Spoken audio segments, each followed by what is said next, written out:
Good afternoon, ladies and gentlemen. Thank you very much for joining us today. We will commence in less than 2 minutes. Please stay with us. Thank you. Good afternoon, ladies and gentlemen. Thank you very much for joining us today at ICC webinar on Incoterms 2020, organized jointly by ICC Pakistan and ICC UAE in partnership with Asian Development Bank. My name is Habib Rizwan, and I'm the General Coordinator of ICC UAE. The webinar will be for 1.5 hours. First of all, I would like to invite Nana Khuradzai from Asian Development Bank to give the opening remarks. Over to you, Nana. Thank you, Habib, and greetings to all participants of this webinar. The ADB is pleased to participate in this event with ICC Pakistan and ICC UAE. Pakistan is a very important country for the ADB's trade finance program. And I think timing of this event is very good as well, as Incoterms 2020 was just introduced earlier this year. And we all know that ICC rules are essential to support international trade finance. Hope audience will enjoy the webinar and will gain a lot of practical knowledge. Wishing everyone the best. Thank you for joining us again. And back to you, Habib. Thank you. Thank you very much, Nana. Now I would like to invite the chairman of ICC Banking Commission in Pakistan and also the member of ICC Banking Commission at HQ, Mr. Ahsan Aziz, to give his remarks. Over to you, Mr. Ahsan Aziz. Thank you, Habib. It is indeed a great honor for me to be part of this whole session, which represents not only people from Pakistan, from other countries, representing banking community, businesses, trading forwarding agents, and shipping companies. So it is a good day for us, and I am thankful to ICC UAE and especially Vincent to he has taken out his time from his busy schedule to conduct this session. And after this session, I'm hopeful that people, including myself, would have a better understanding on the role and responsibilities of various parties in a trade transaction, especially in relation to the risk, the obligation in relation to the risk, shipping arrangements, clearance of goods, and custom formalities to avoid any future legal complications. So I'm thankful to everyone to arrange this beautiful webinar. So let's hope that it will be useful for everybody. Thank you. Thank you. Thank you very much, Mr. Ahsan Aziz. Now I will hand over to the moderator of the session for the day, who is our friend and the founding member of ICC UAE Banking Commission, Omar Farooq. So over to you, Omar Farooq. Thank you, Habib. I'm very excited to, be part of this session. On behalf of the organizing committee, I would just like to welcome all of you. I'm very excited to share the news that we have close to 500 participants, a huge number turn out. So it's not only from Pakistan. So we have participants from Greece, Canada, Malaysia, Iran, and of course, Pakistan. So, with this, I will jump on to introduce the presenter. Vincent Bryan, not a new name to Pakistan. So I think he's been delivering seminars in Pakistan for more than 20 years. I have the honor to attend his first seminar. So as Umar actually said, our session today is just really for 1 hour or maybe a little bit longer, depending on the questions and answers. So I'm going to make it as interactive as I can. We're going to look at a new book of rules that are applied or used in every country in the world. So I hope you will actually find it interesting. As Umar said, in the chat, you can ask questions. And of course, you all should have this rule book. So please come to ICC Pakistan, my good friend Javed, and order the Incoterms book. But now to proceed as concisely and as clearly as I possibly can, I'm going to share my screen and share my presentation with you. I'm really talking about a book of rules. And actually, on one hand, Incoterms are kind of very boring. They're just 3 letters, EXW, FOB, CIF, etc. And most days we see these on documents and we don't pay that much heed because nothing is that important until something goes wrong. But let me assure you that when something goes wrong, knowing your Incoterms and having chosen the correct Incoterm becomes really, really important. So a little bit about background on the Incoterms. This is the Incoterms book. And it is a rule book. And when we look closely at the book, it actually says on the cover, ICC rules for the use of domestic and international trade terms. So the rules are used domestically and internationally. But again, we want to be practical and realistic today. It's really used internationally at a huge level around the world. Domestically, they are increasing in use slowly but surely. When I look at the book, we see the cover changed from the previous version, Incoterms 2010. So now we're going to look at some of the key changes and the background in the changes to Incoterms 2020. A little bit of history for less than 30 seconds. Why these rules are so important is that they have evolved over a long period of time, and they have been tested in the courts and in arbitration when disputes have arisen between a seller and a buyer. So remember, I will be having a quiz later on, so pay attention because some of the questions I will give you the answers as we move through the presentation. Incoterms were first published in 1936 and revised 7 times. And the latest version, of course, Incoterms 2020, which is the book of rules we're going to study in a certain amount of detail in the next hour or a little bit longer. When I look at the rule book and I open the book of rules, I actually see now that the number of rules is 11. Going back in time to Incoterms 2000, there were 13 rules, but now it has been made short. So we have 11 rules. It's a little bit shorter because we know short is good. Well, you know, I'm very short and I'm very good. So that proves the point. So when I open up the book for each of the rules, for each of the 11 rules, we have something like we see on the right-hand side of your screen, just highlighted. So each rule is followed by an explanation of certain obligations of the seller and the buyer. Now, Incoterms do not specify the obligations of the transport operator or the customs or the export clearance, etc. Even though they interact with Incoterms, we're talking about the obligations of the seller and the buyer under the international contract of sale. Regardless of the jurisdiction, these rules are used in every country in the world. So when we look at the obligations of the seller and the obligations of the buyer, we see that it's set out in a very structured and clear manner. A1 to A10, obligations of seller, B1 to B10, obligations of the buyer. So a key change in the rules from Incoterms 2010 to 20 is that certain important aspects have been given greater prominence. For example, in Incoterms, what is so important is when exactly the seller has delivered the goods to the buyer contractually, and when the buyer has taken delivery of the goods from the seller contractually. Depending on the chosen Incoterm, delivery can occur at different places. Place of departure, place of destination, port of loading, port of discharge, even at transshipment. We will be clear. So certain things have been given more prominence: delivery, when the goods have been delivered, but then of course transfer of risk. Transfer of risk from seller to the buyer. Now, of course, this is the risk in the goods. The risk of the goods getting lost, damaged, or stolen while they are in the carriage from the seller and the buyer. Other issues are also covered regarding the carriage of the goods, the insurance of the goods, what are the insurance requirements, and of course we have checking, packaging, marking, allocation of costs, notices, etc. I will explore in more detail as we go through the presentation. Moving forward a little bit, when we look at the Incoterms, I'm going to give you some key changes that you need to be familiar with. And again, we'll go back in time a little bit. In the Incoterms 2000 rules, well, as we said, we had 13 rules, but they had been made short because short is good. Then in 2010, we have 11 rules with the introduction of 2 new rules. And the two new rules were DAT and DAP.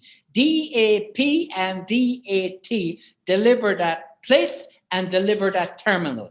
Now, this was a major initiative because delivered at terminal was done at a time terminals became so important in the international supply chain. So a terminal was defined as a designated secure area for the delivery of cargo, okay? But now we move from Incoterms 2010 up to our new rule book. So let's illustrate some of the key changes as clearly as I possibly can.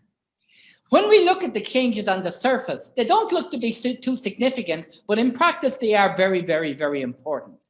So from Incoterms 2010 to the current latest version, Incoterms 2020, key changes I need to highlight. Number one, the Incoterm DAT is no longer in the Incoterms rules, delivered at terminal. Or more correctly, I should say the Incoterm DAT has evolved into the Incoterm DPU, delivered, placed, unloaded. Now, this is kind of interesting because a few minutes ago, I said this terminal innovation was really important in the earlier version of Incoterms. But it was felt that in the course of global trade, that delivered at the terminal was too narrow a concept. So DAT evolved into delivered, placed, unloaded. Seller is responsible for carriage of the goods, delivery of the goods, and risk staying with the seller till the goods are delivered to the designated named place unloaded. More detail later when I go through the individual Incoterms. Then you see CIP, it's not in red, but it's in kind of an amber color, showing that there is a change significant. And it's like this. Under Incoterms 2010, we had CIF for marine terms, strictly a marine term, and CIP. Under CIF and CIP, under Incoterms 2010, the insurance was basically under minimum cover.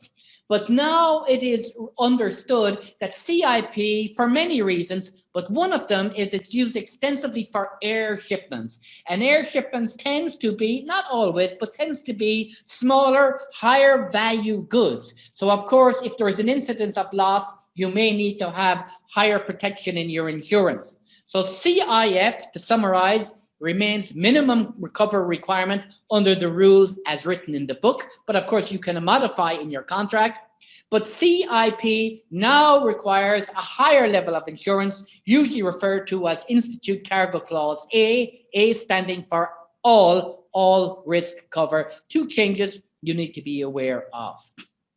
As we work our way, these are significant changes, and we see we have a renaming of or an evolution of one of the Incoterms.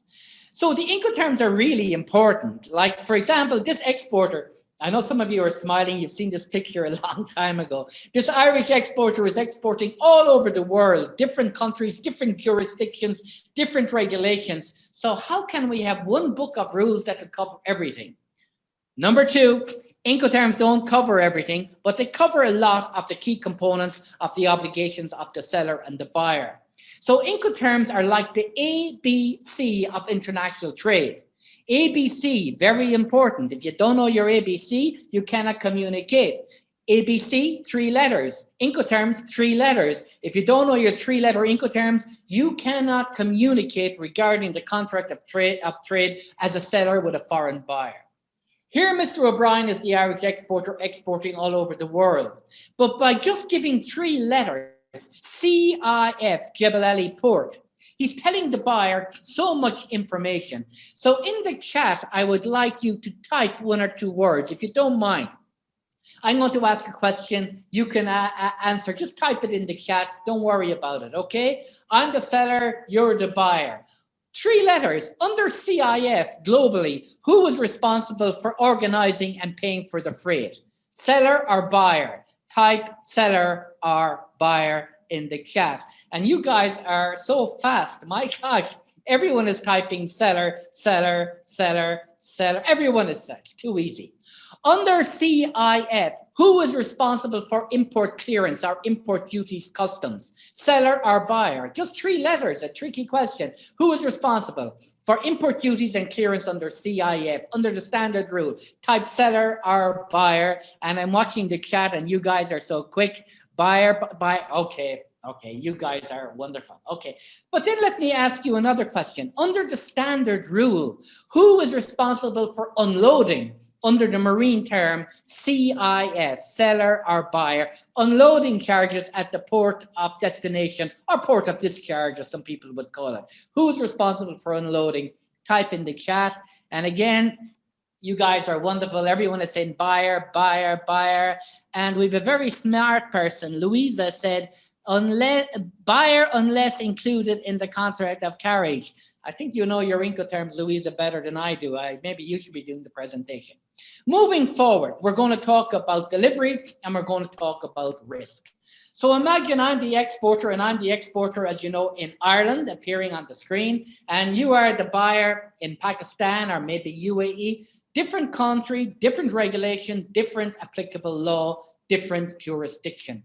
So many things can happen between the seller and the buyer. So it's important we have a clear rule book setting out the obligations of the seller and the buyer under the international contract of sale.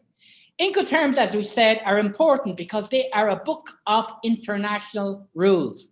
So why is this important? Well, part of my work is sometimes acting as an expert witness in an arbitration case or in a legal case. And even though I myself, to be honest, this is my day-to-day rule book, along with UCP, URD, GISP. I don't somehow take this too serious sometimes, but when something goes wrong and there's this contractual dispute, it's amazing how important this book can be. And I've so many times heard an arbitrator or a lawyer say, well, Mr. O'Brien, according to the rules expressly state that delivery occurs under FAS when the goods are on the quay or on a barge at the port of shipment. Fantastic, because otherwise there will be argument and disagreement about where the goods are contractually actually delivered. Moving forward with the rules, we look at the individual rules and we see there are 11 rules, but there are groupings. Group E, Group F, Group C, and Group D. E, F, C, and D. E is very easy, EXW. But Group F is very, very interesting because just to remember that if a seller is using any of the F Incoterms, FCA, free carrier, FAS, free alongside ship, or free on board, it's really important to understand that under the rule book, the seller is responsible in all the F terms for the export clearance. And remember, the letter F stands for free. But as we know, there is nothing really free in this life. So the E terms, the F terms, the C terms, and the D terms, more delivery as we actually go forward. When we look at trade, risk, it's risky. All trade is risky. Now, most times things go smoothly, but as we have actually seen in recent times, especially with the COVID pandemic, goods sometimes were not delivered.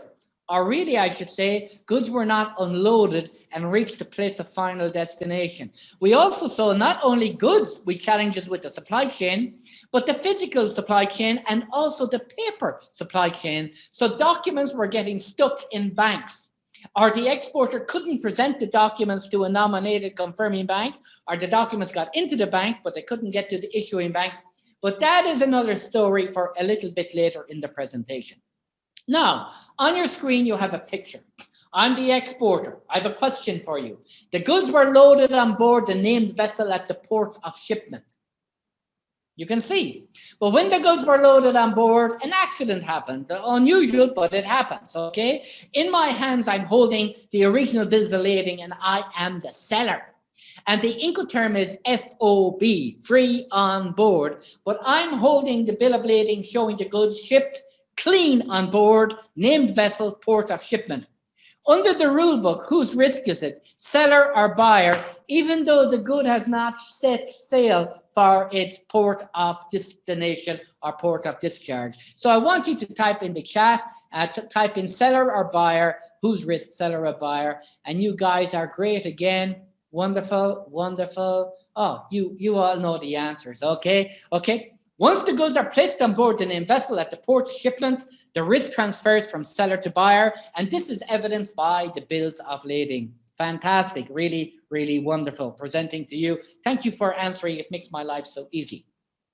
We have rules for any mode of transport. So on your screen, EXW, FCA, DAP, CPT, CIP, DPU, delivered a place unloaded, and DDP can be used for any mode of transport. More about this later. But then we have the strictly marine or inland waterway, sea and inland waterway transport. And these are the traditional Incoterms, FAS, free alongside ship, FOB, CIF, and then CFR, strictly marine or inland waterway.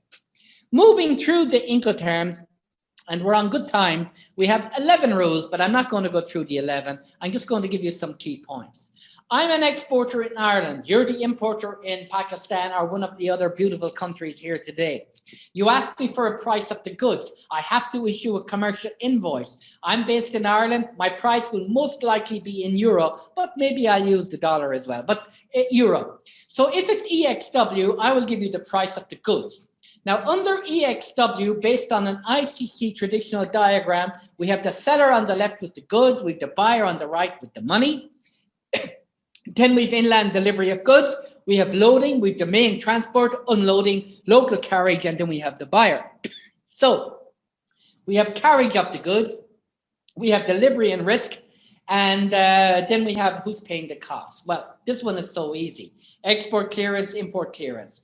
EXW is before export clearance. So I make the goods available at my premises for collection, basically by the buyer. I will not even load the goods or be responsible for an obligation to load the goods on the buyer's mean of conveyance. It's an E term, not an F term. So I, as seller, am not responsible for export clearance. So generally speaking, even bigger than generally speaking, you're in Pakistan, you're in UAE, you're in Malaysia. Oh, we've other countries as well. We've Greece as well. I am not responsible for export clearance. So my friends in Pakistan, etc., this is not a good Incoterm for you. So of course, we move on to the more practical Incoterms for global trade. Global trade, moving on to F terms. And of course, the first one is free carrier. Now, this is used extensively. So for example, I'm the Irish exporter, you're the importer in Pakistan or UAE. The goods are going to be shipped by air, and it's very convenient for me because now there are direct Emirates and Etihad flights to Dubai, DXB, or to AUH to Abu Dhabi. Under FCA, the seller must get the goods past the export clearance, deliver them into the custody of the carrier, which I guess in my story would be at Dublin Airport.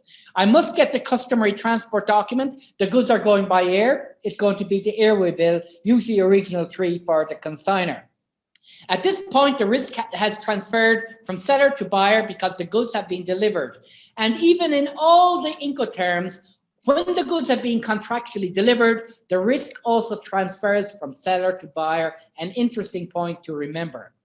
The seller pays the cost of getting the goods to the airport of departure, including export clearance costs, okay? And the airway bill will be issued. And of course, if it's an airway bill, our expectation will be that this airway bill will be marked freight collect, okay? Because the buyer is responsible for the freight from once the goods are handed into the custody or the agent, custody of the carrier or the carrier's agent. Very, very interesting. Okay, we move on to FAS very briefly. You know, as we travel around the world to different countries, I'm always amazed at the different Incoterms different countries use. Like in Ireland, this was a very popular Incoterm when I worked in trade finance in a bank in Ireland. FAS, free alongside ship. And this Incoterm in Ireland was used when we were exporting commodities. For example, frozen beef. The seller would deliver the goods alongside the ship at the quay, where the buyer would be chartering the vessel to pick up the goods. So seller delivers when the goods are delivered on a quay or a barge at the port of shipment. Okay, export clearance for account of the seller. Risk transfers when the goods are on the quay or on a barge at the port of shipment. Of course, loading charges, if applicable, under FAS. Big shipload of cargo could be expensive. Loading charges under FAF, Incoterms rules, are for the account. I want you to type in the chat, seller or buyer. Seller or buyer, and I'm looking at the chat. Oh, you guys are so fast. Everyone is typing seller, seller, seller. Nobody has got a wrong answer yet. That means I'm keeping this seminar too easy. Let's move on and get a little bit more complicated. When we come to a very popular Incoterm, but actually its usage is actually declining a little bit. It's been replaced with the Incoterm FCA. Now, when we think of marine shipments, we think of FOB, free on board. But actually, for marine shipments, we saw we can also use FCA. But let's explain FOB. You already know. Under FOB, the seller delivers when the goods are placed on board the vessel at the port of shipment. In the old version of Incoterms, it used to say when the goods cross the ship's rail at the port of shipment. And I actually always liked this imagery, okay? Even though not technically 100% correct, but I liked it and I still think of it. But when the goods are placed on board, risk transfers, the goods are delivered at the same place. The buyer is responsible for all costs after that. So we would expect the bill of lading to be marked freight, FOB, freight, collect. Actually, someone typed in collect into the chat, so you're faster than me. Importer responsible for unloading, import clearance, local transport, etc. FOB, very popular Incoterm, though its usage is going down a little bit in my experience. Now we move on, my friends, to the C terms.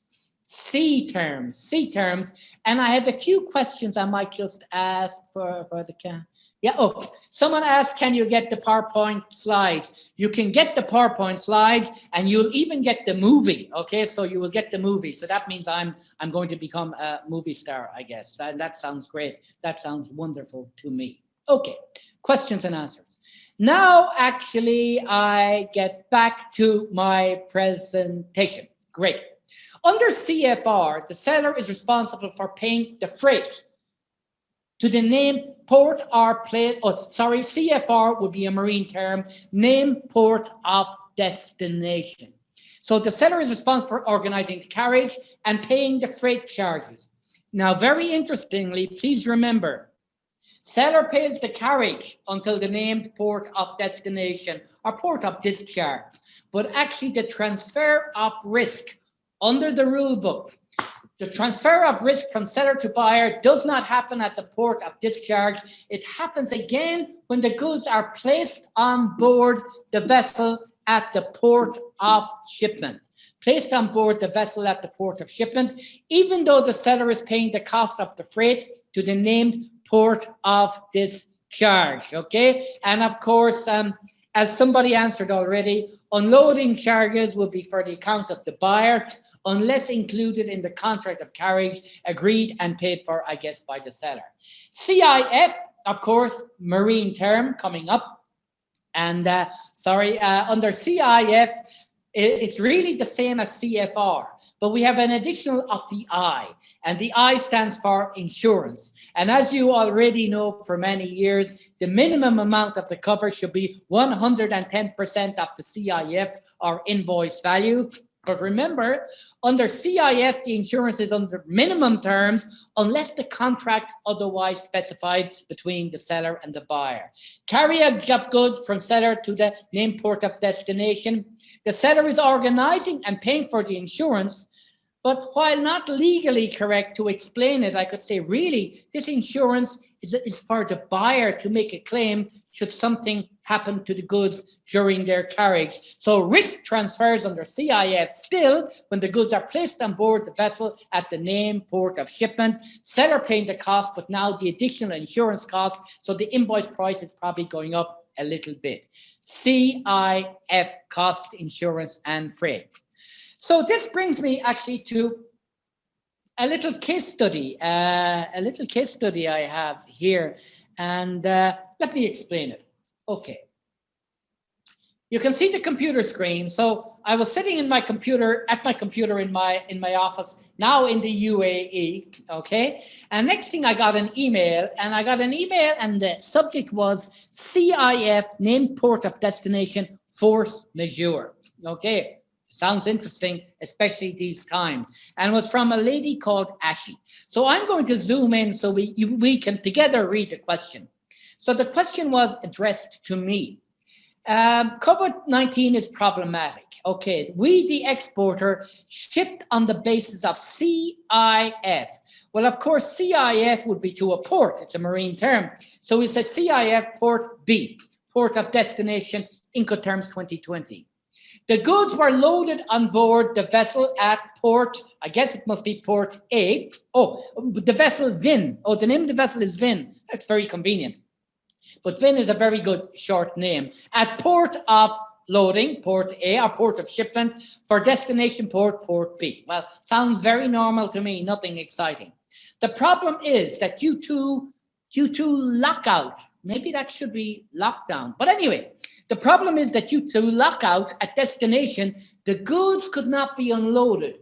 And the buyer, oh, bad news, is suffering acute delay in delivery of the goods, plus demurrage, etc. Wow. The buyer, oh, now we see the problem. The buyer is holding back payment due to force majeure. Force majeure sounds like a big force. Due to force majeure at the port of discharge, which he says is unexpected and beyond his control, as it is a state-driven lockdown for health purposes. Now, this is not an unusual story. And in many of your countries, including my country in Ireland, we had this problem. And unfortunately, in Ireland, again, we're under a lockdown. So we've many challenges. But back to the question. What is the question? The buyer holding back payment. Problem for the seller. Due to force majeure at port of discharge, which he says is unexpected, beyond his control, due to a state-driven lockdown for health purposes. What can I do, the seller, as if the goods not delivered, we will lose payment rights? And I guess Ashley is saying we will lose payment rights under the contract. I guess that's what she's saying. Well, it's a sad story, but it's a good indication of why Incoterms rules are really important. Because actually, even though the goods cannot be maybe unloaded and cleared at the port of discharge, under the chosen and agreed rule, unless otherwise specified in the contract, you actually have delivered the goods already. You delivered the goods contractually once they are placed on board the vessel at the port of shipment. And I'm sure, actually, it's not in your email, but I'm sure you have. You have the original bills of lading evidencing clearly that the goods are shipped on board. So that's some good news for Ashley in terms of shipment of board. Now, that's good news for the contract. But as we know, in real life, even if someone has a contract obligation, another party sometimes doesn't pay because they're in a particular challenge point of view, but that's another question for another day. Moving on a little bit with our rules, and I'm watching the time, and we're doing pretty good. When we come to the C terms, and I'm just going to jump ahead to CIP, because CIP is an interesting rule. I also use extensively, used for all modes of transport, but CIP has in the last 10 years been used extensively for air shipments. And just to tell you a little fact, you know, in trade and trade finance, everyone keeps talking about bills of lading, which are really, really important. There's no doubt about it. But we should not lose sight that the way trade is done has evolved a lot in the last 10 years.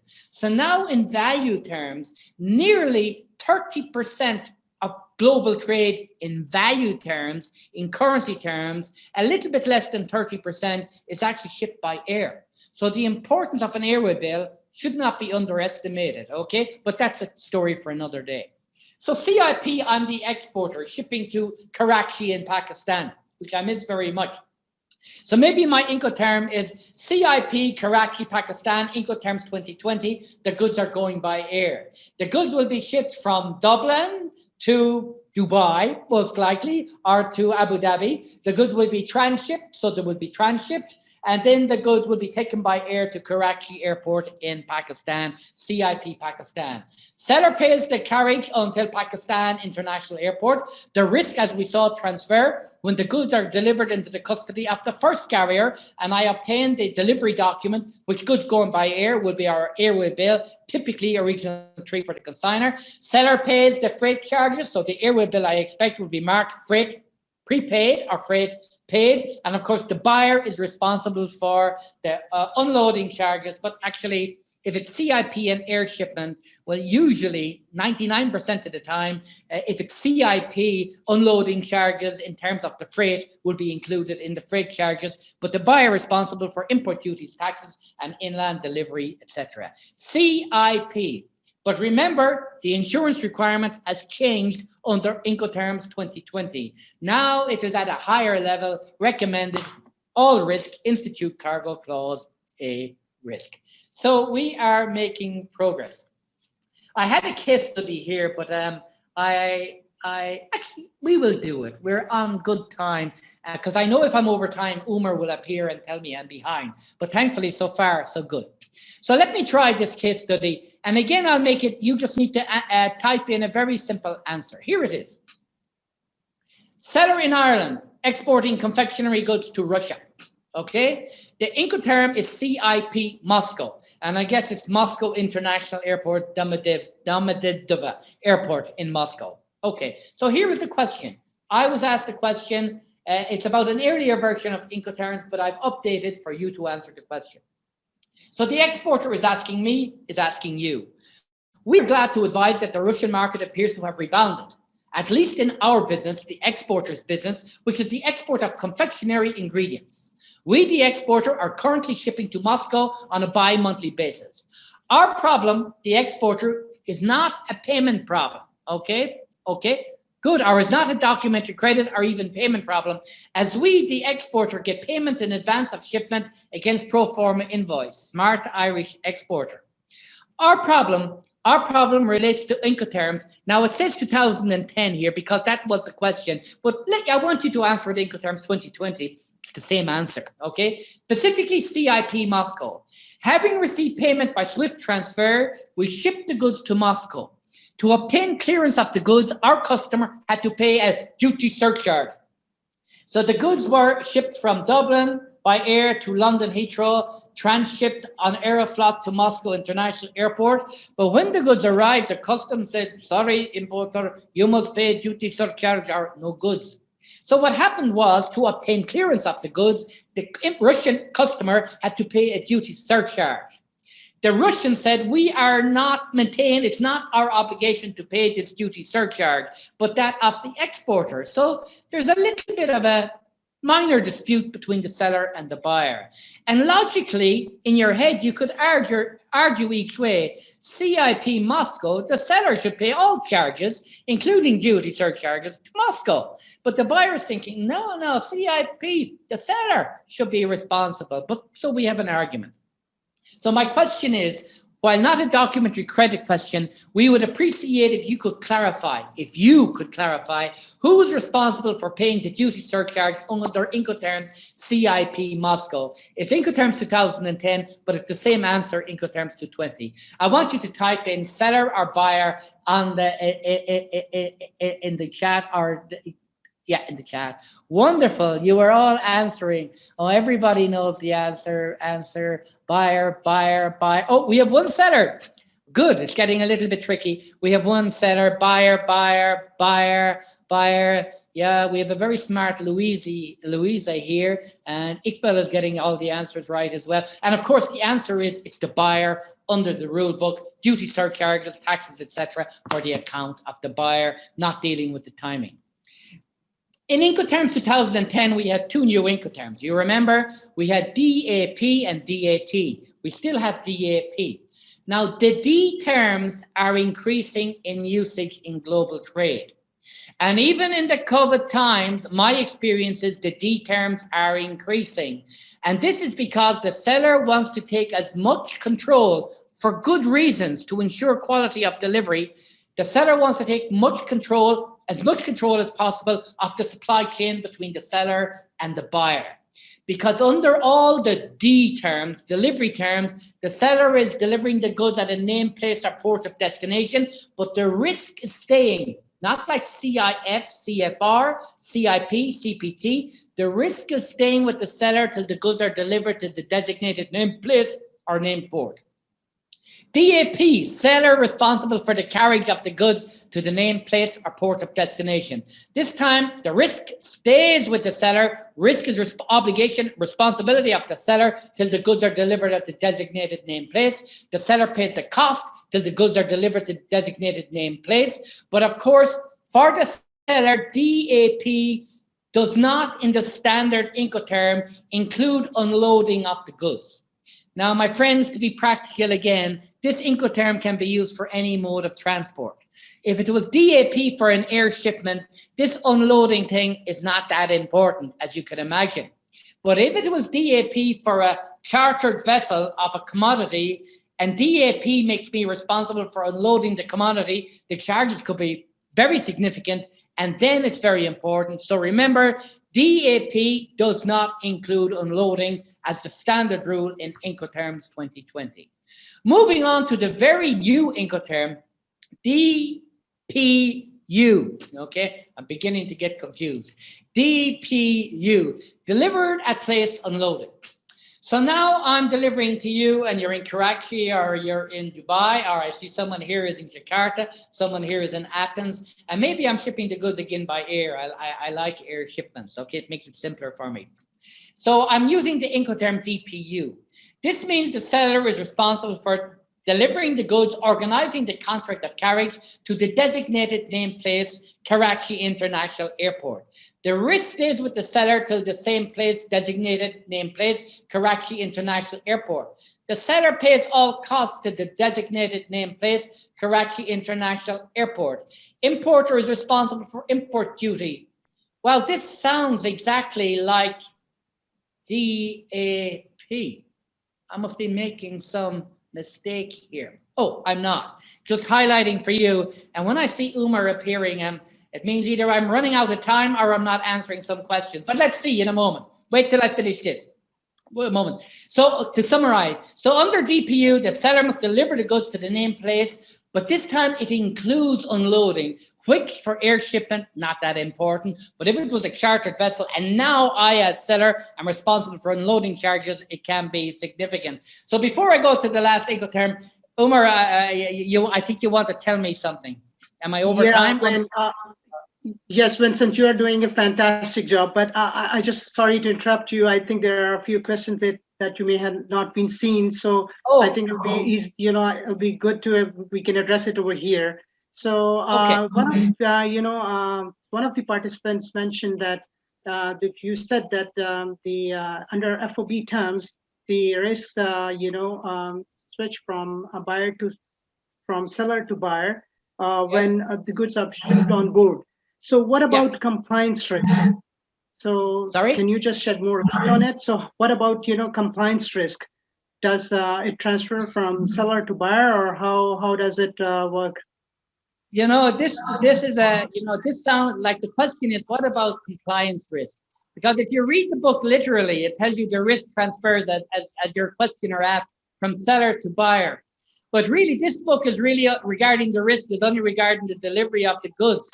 As a seller, you still have all your compliance risk regarding the KYC, etc. of the buyer.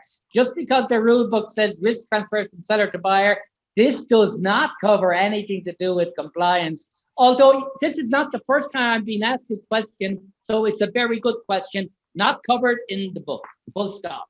Okay. All right, moving on. We have another question. It's on FOB again. When does loves FOB? Yeah. It's interesting time. So when does title and goods transfer from seller to buyer under FOB? Well, that is a really good question, because there is a global assumption. Just people are doing their business every day. We work, bill-of-lading, FOB, freight paid, document of title, etc. There is a global perception that with FOB, title to the goods transfers. Sorry, let me clarify. There is a perception that under FOB, title to the goods transfer from seller to buyer when the goods are shipped on board the vessel. Not correct. The Incoterms rules do not deal with title at all. So title needs to be addressed very specifically in the contract of sale. Now, to give you another standard norm, in modern day trade, usually in a contract, there will be, not always, but a retention of title clause that states that title, ownership of the goods, stays with the seller until the goods are actually paid for. But the question was about the rule book. The rule book does not deal with title, not covered at all. You need to address it in the contract. Very good question. Very good. It's very interesting to understand. I was not sure about that. It was a very good question indeed. So anyways, here's the tricky one. Actually, we have another question. So it's related to documentary credit. So, let's say under the documentary credit, if it says that, the goods description and the Incoterm is FOB, but once the documents have been presented, So they, the bill of lading is marked freight paid. So would you call it as a discrepancy? Let me summarize again. So here is the question. The Incoterm is FOB, and there's a letter of credit, and the letter of credit describes the goods, and of course it puts the Incoterm FOB Dublin Port Incoterms. Okay. Now, normally when we think about FOB, okay, our expectation when we look at the bill of lading, our expectation is that it will be marked freight collect. Yeah, we all agree. Yes, that's expectation. correct. Yeah. So your question is the Incoterm is FOB in the letter of credit, but the doc checker on examining the bill of lading, it actually says freight paid. Yeah, right. That is a good question, but here is the answer. If the Incoterm just said FOB, okay, and doesn't have any specification that the bill of lading should be marked freight collect, okay, the LC just says FOB. Well, then if it happens that the bill of lading for examination is marked freight paid, that is not a discrepancy. I nearly said not necessarily a discrepancy, but forget the necessarily. That is not a discrepancy, okay? And the reason is, sometimes even though it's FOB, the carrier will not actually ship the goods to a certain country or a certain destination until the freight is paid. So sometimes the buyer will actually pay the freight in advance.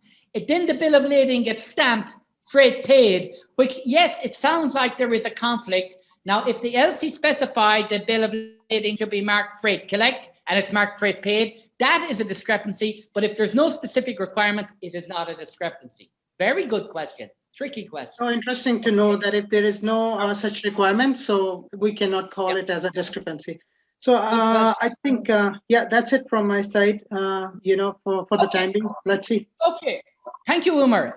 Thank you. I can always depend on you to make me do my job as good as possible. Now we're moving to, but it's going to be so quick, the last Incoterm, and there's no change here. Obligation with the Incoterm with the maximum obligation, of course, is Incoterm DDP.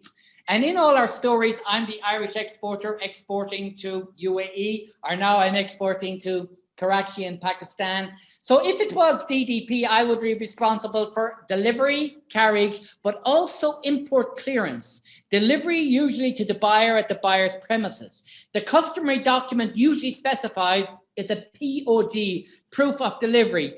But quite frankly, and it's nothing to do with one country or another country, but for a seller in one jurisdiction, thousands of miles away, to be taking responsibility of import clearance in a foreign destination after the goods are shipped, even if the customs are really efficient, it's a big ask. So it would not be something I will be leaning towards. I will be leaning towards the DPU or DAP, taking control of the supply chain. Seller delivers the goods to the designated named place of the buyer, usually in the country of destination. After import clearance, risk is with the seller to the same point. All costs, including the cost of import clearance, for account of the seller under the rules. Maximum obligation for the seller to the buyer. So we're making good progress, and that's bringing me to something that I call what do I call it? My slide is so coming up. I call it the Incoterms 2020 Rules Quiz. So, and I may actually finish a few minutes early. Well, I don't. We said we do maybe 20 minutes. We're okay for time. Here's what we're going to do. I'm going to go through a short number of questions about the new rules. And I want you to type in the chat your answer, okay? And I'm hoping that you will all get 100% in this quiz. And this quiz will not take us so long. So I hope you are all ready.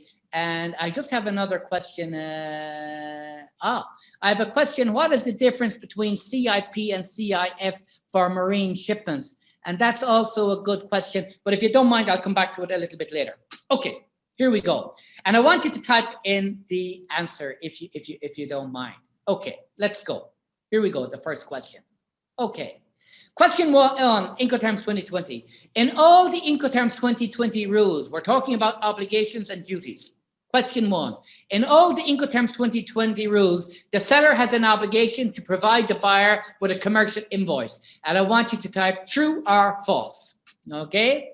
And everyone, oh, a lot of answers coming in. Oh, wow, we're up to 124 answers and everybody got it right. The answer is true, but that's a very, very easy question. Okay, now we move on to our second one. Under EXW, the seller delivers when, under EXW, X works. The seller delivers when the seller places the goods at the disposal of the buyer at the seller's premises, loaded on the buyer's collecting vehicle. Oh, that's a tricky one. Is the seller responsible for the loading? And we've answers coming in, 107, 112, 132, and everybody got it right. Oh, one person got it wrong, but everyone has addressed that it is actually false. So congratulations, we had one person who got it wrong. Moving on, our next question, and we don't have too many, so please bear with me. Now, this is a very important question, especially in the context of the COVID situation. It was. When CPT, CIP, CFR, and CIF are used, the seller fulfills his obligation to deliver when it hands the goods over to the carrier in the manner specified in the chosen rule, CFR, CIF, CPT, CIP, and not when the goods reach the named port of destination or place of destination. Where does the delivery occur? Here, or basically here. Port of loading, place of shipment, port of destination, place of destination. And delivers either, is this true or false? Okay, 109, 100, and everyone says that it is true. And you guys are wonderful. Okay, moving on, a few more. This is a quick one. Under which of the Incoterms 2020 rules must the seller deliver the goods on a quay or a barge at the port of shipment nominated by the buyer? The risk of loss or damage to the goods passes when the goods are delivered on the quay or barge and the buyer pays all costs and risk from that moment. So you have to type 3 letters. You have to type one of the Incoterms, EXWF, pick one. Type in the answer, and the answer, everyone, well, this one, everybody got it right. Of course, on the quay, barge, port of shipment, FAS. Absolutely fantastic. Okay, now we move forward. Under CIF Incoterm rule, the buyer must clear the goods for import. This is an easy one. True or false? 180 people answered this one, and this one is true because this one is really, really easy. Okay, under the term FCA, when the goods are picked up at the seller's premises. Now, this is interesting because when we hear the word seller's premises, in our mind, we always think about EXW, but it is also possible to use FCA for seller's premises. But remember, if it's FCA seller's premises, the seller is always under all F terms, every F term responsible for the export clearance. But back to the question. Under the term FCA, when the goods are picked up at the seller's premises, it is clarified in the Incoterms rules that the goods must be loaded by the buyer, the carrier, or the seller. I want you to type either the word buyer, carrier, or seller. FCA, seller's premises. And everyone seems to be going for the seller. Seller. One person put in the carrier. But remember, Incoterms are seller, buyer, not carrier. Only one person said carrier. Nobody said buyer. So again, you guys are absolutely correct. The seller, fantastic. Okay, nearly there. A bill of lading has been issued by the carrier in respect of a contract of sale between the seller and the buyer, which was agreed on a CIF basis, bill of lading, marine term. Sounds good. On reviewing the bill of lading, you would expect the bill of lading, if it's CIF, to be marked freight collect, freight paid, or freight not applicable. I think you can just type in the word collect or paid. Collect or paid. And again, everyone is doing great. Paid, collect, paid, collect. Someone wrote prepaid, but that's also okay. Prepaid is also okay. Wonderful. Freight paid. Moving on. Under the term starting with the letter C or D, under the term starting with the letter C or D, it is for the buyer to make the contract of carriage with the carrier. I'm getting confused here. Under the term C or D, it is for the buyer to, true or false? And the answer is false, false, false, false, false. Wonderful, you guys are amazing. Under the term FOB of the Incoterms rules, ownership, Your question. Ownership or property rights in the goods transfers from seller to buyer when the goods are placed on board the vessel at the port of shipment. Now, I expect everyone to get this answer correct. True or false? False, false, false, false, false. This one is just too easy. Okay. Now we have a visual question. So on your screen, you will see the port of loading, you see the destination port, and then you actually see the port of shipment, 1, 2, 3, and you see the ship, So I want you to tell me, or I want you to type in a number, 1, 2, or 3. At which point, 1, port of loading, 2, shipped on board, or 3, destination port, does risk transfer from seller to buyer under the Incoterm CIF named port of destination? I think it was a very nice event, and as usual, Win kept everyone engaged. I hope that the participants have benefited with the detailed insight provided during the webinar. On behalf of ICC Pakistan and ICC UAE, I would like to thank Mr. Vincent O'Brien, Mr. Hassan Aziz, Mr. Umar Farooq for their valuable time, and also thank all participants for attending the webinar. Also, my thanks are due to Mr. Habib Rizwan, who from ICC UAE, without whose coordination, this event would not have been possible. Thank you very much, everyone. Thank you. Thank you, everyone. Thank you, Nana, Hassan, Habib, Umar, Thank you. Jay, and participants. Thanks. Special thank you. Yeah, thank you very much. Thank you. Take care. See you soon, I hope, in Pakistan. Thank you.